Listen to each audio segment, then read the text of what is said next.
Hello, good afternoon.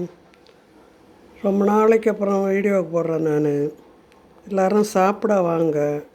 மதியம் எங்கள் வீட்டில் சாதம், ரசம், எப்பவும் போல் இனிப்பு சட்னி, அசாது.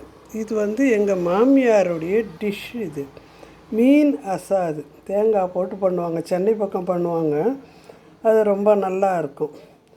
தேங்காய் அரைச்சி விட்டு நம்ம இந்த புளி விடுறோம்ல, அந்த புளி இல்லாத தேங்காய் அரைச்சி விட்டு சீரகம், நல் சீரகம் எல்லாம் போட்டு செய்வாங்க. அது ஒரு டேஸ்ட்டாக இருக்கும். அது அந்த சென்னையூருடைய சமையலே நல்லா இருக்கும். நான் சமையல் கற்றுக்கிட்டதே எங்கள் அத்தைங்க கிட்ட தான். எங்கள் 2 அத்தைங்க கிட்ட தான்.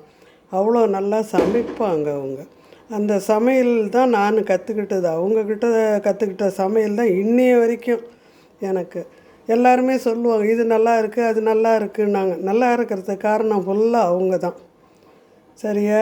சரி, சாப்பிட வாங்க. சாப்பாடு எப்படி இருக்குன்னு சொல்லுங்கள். சந்தோஷமாக இருங்க. அக்கம் பக்கம் இருக்கவங்கக்கிட்ட சந்தோஷமாக பேசுங்க. இந்த வினாடி தான் நமக்கு எப்பவுமே சொந்தமான ஒன்று. ஆண்டவங்கிட்ட வேண்டிக்கிட்டு எந்த கடவுளாகட்டும், எல்லா கடவுளும் அன்பை மட்டும்தான் போதிக்கிறாங்க. அதனால் அன்பாக, பாசமாக, ஒரு ஒரு கௌரவமாக நம்ம இருக்கும்போது அவங்கெல்லாம் என்ன பண்ணுறாங்கன்னா, நம்மளை விட்டு கொடுக்காத மாதிரி ஒரு பாசம் காட்டுறாங்க. அந்த ஒரு பாசத்துக்கு நம்ம அடிமை, அவ்வளோதான்.